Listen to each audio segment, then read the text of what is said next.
मैंने पहले भी जिक्र करा हाँ कि मैं प्रमाण पत्रों के ऊपर बारी बारी बताऊंगा। तो आज जो मैं वीडियो लाया हूं वो है ओबीसी जाति प्रमाण पत्र। इसमें बच्चे जो ओबीसी जाति में आते हैं वो बहुत ही बड़ी गलतियां करते हैं। सन 2016 की भर्ती में काफी बच्चे फिजिकल से बाहर कर दिए थे। तो आज इसका मैं पूरा ज्ञान एक बार फिर बताने जा रहा हूं कि ओबीसी जाति प्रमाण पत्र किस तरीका का होना चाहिए। सबसे पहले दिल्ली पुलिस कांस्टेबल की भर्ती में ओबीसी जाति प्रमाण पत्र भारत सरकार का होना बहुत जरूरी है, क्योंकि राज्य सरकार के अंदर आप राज्य जैसे उत्तर प्रदेश पुलिस की भर्ती देख रहे हो तो वो केंद्र में नहीं आती, वो राज्य सरकार में आती है। तो वहां पर उत्तर प्रदेश शासन का चलेगा, क्योंकि अब हम देख रहे हैं केंद्र की भर्ती यानी कि दिल्ली पुलिस की। तो दिल्ली पुलिस केंद्र के अंदर आती है, तो इसलिए भारत सरकार का होना बहुत जरूरी है। अब इसमें गलतियां कहां क्या करते हैं हमारे ओबीसी जाति प्रमाण पत्र के ऊपर बच्चे जो हैं, जो भी जाति है, जो जो आते हैं, तो वे हमेशा ध्यान रखो इस चीज को। तो मैं इसके ऊपर एक बताता जाना चाहता हूं। 2016 में जब भर्ती निकली थी, कितनी भर्ती निकली थी? 4669 भर्ती निकली थी। तो बच्चों ने फॉर्म भर दिए। फॉर्म भरने के बाद तो जब फिजिकल पहले हुआ करते थे, अब तो फिजिकल बाद में होते हैं, तो उस टाइम फिजिकल पहले हुए थे। तो उसमें बच्चों ने जाति प्रमाण पत्र तो बनवा लिया।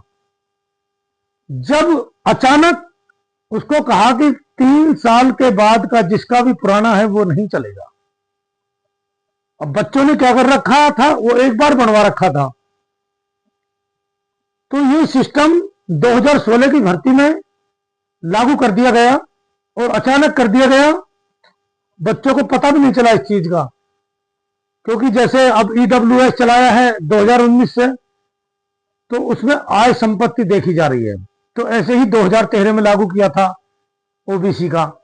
तो 2013 के बाद जब 2016 में भर्ती निकली, तो 2016 में इतने बच्चों को परेशानी झेलनी पड़ी, बहुत ज्यादा। तो बच्चे फिजिकल देने पहुंचे तो उनको कहा कि 3 साल का पुराना नहीं चलेगा। तो किसी ने बताया, तो एक ज्ञानेंद्र सिंह है गांव रिस्टल के, जो राम पार्क लॉनी में रहते हैं। जब वो मेरे पास आए कि जी मेरा बच्चा रजनीश ओबीसी जाति प्रमाण पत्र में बाहर कर दिया है, तो उस टाइम वजीराबाद के अंदर एसीपी श्री हरपाल सिंह साहब हुआ करते थे। तो वो उनके मित्र हुआ करते थे ज्ञानेंद्र सिंह साहब के। तो वो उनके पास गए, तो कहा उन्होंने कि एक धर्मेंद्र जी हैं, आप उनसे मिलो।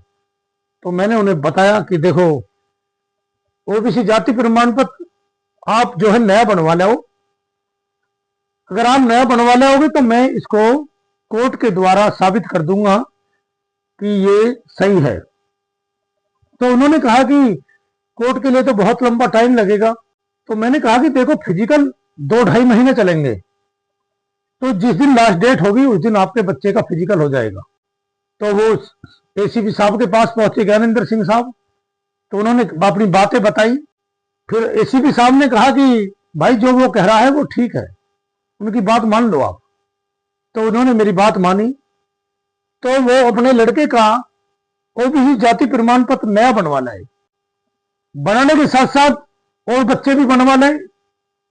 तो हमने 100 बच्चों की अर्जी कैट में दे दी। कैट में देने के बाद कोर्ट ने उस बात को माना कि अगर नया भी बंधा हुआ है तो वो चलेगा, क्योंकि इतना पुराने होने से कोई जाति नहीं बदल गई, जाति तो वही रहेगी।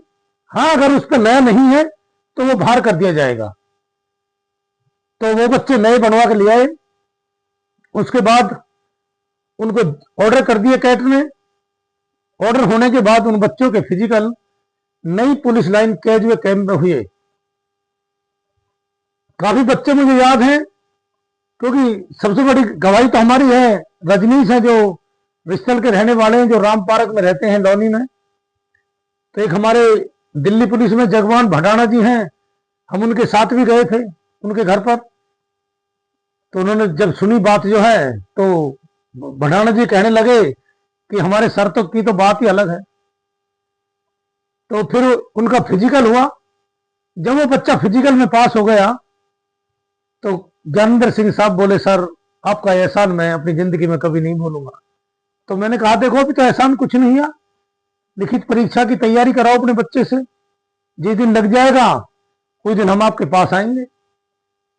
तो इसके लिए चलो वो तो कोई बात नहीं, आज वो उत्तर प्रदेश पुलिस में नौकरी कर रहा है। पर जो हमने प्रयास किए वो एक अलग है। हमने हर बच्चों की मदद करने की कोशिश की है।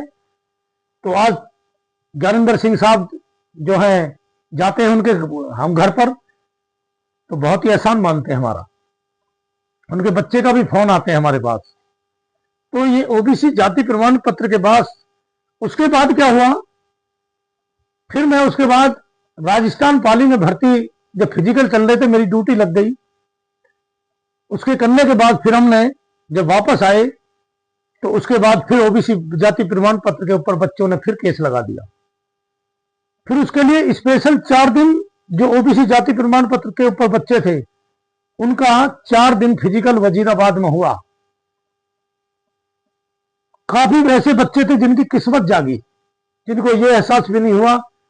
काफी बच्चे थे मेरे खूब याद हैं, अब मैं कितने नाम गिनवाऊंगा उनके। तो उनकी किस्मत जाग गई और वो दिल्ली पुलिस में सिलेक्शन हो गया। अगर वो बच्चे मेरे पास नहीं आते तो इस ओबीसी जाति प्रमाण पत्र के ऊपर बच्चे बाहर हो जाते। तो ये बहुत ही बच्चों की बहुत ही बड़ी मदद थी हमारे लिए। तो इसलिए हमने बच्चों की मदद करने का भरोसा शुरू से उठाया। तो ये मैंने ओबीसी जाति प्रमाण पत्र के ऊपर बारीकी से बताया है कि 3 साल का पुराना नहीं होना चाहिए। जब भर्ती खुलती है, अब जैसे सितंबर में भर्ती खुलेगी, फॉर्म भरे जाएंगे, तो आपने बनवा लिया, तो जब आपका चेक होगा वो 3 साल पुराना नहीं होना चाहिए। यही ओबीसी में है। अभी मैं किसी एक से पूछ रहा था, एक चौना गांव के हैं अरुण, तो ओबीसी कैसे कैसे बनवाओगे? तो बोला कि बन गया वो, तो इसके क्या क्या कमी है इसके अंदर, तो वो बता नहीं पा रहा। तो यही तो सबसे बड़ी गलती करते हैं बच्चे, क्योंकि हमें पता है डॉक्यूमेंटों में बच्चे कहां कहां बाहर होते हैं। तो ये मैंने ओबीसी जाति प्रमाण पत्र के ऊपर बारीकी से बताया है। कभी भी पूछना है तो आप कमेंट करो। अब कमेंट जो जो लिखे हैं मैं उन्हें लिखूंगा, अगली कमेंट के ऊपर बनाऊंगा। एक सर्विसमैन के ऊपर भी तैयार की है, उनके फोन बहुत आ रहे हैं एक सर्विसमैनों के कि जी हमारे ऊपर नहीं बना रहे आप। तो ठीक है, या तो अगली कमेंट के ऊपर या एक सर्विसमैन के ऊपर वीडियो जल्दी से जल्दी तैयार करके जारी करेंगे। तो ठीक है बच्चों, यहीं तक मिलते हैं अगली वीडियो में। तब तक के लिए जय हिंद।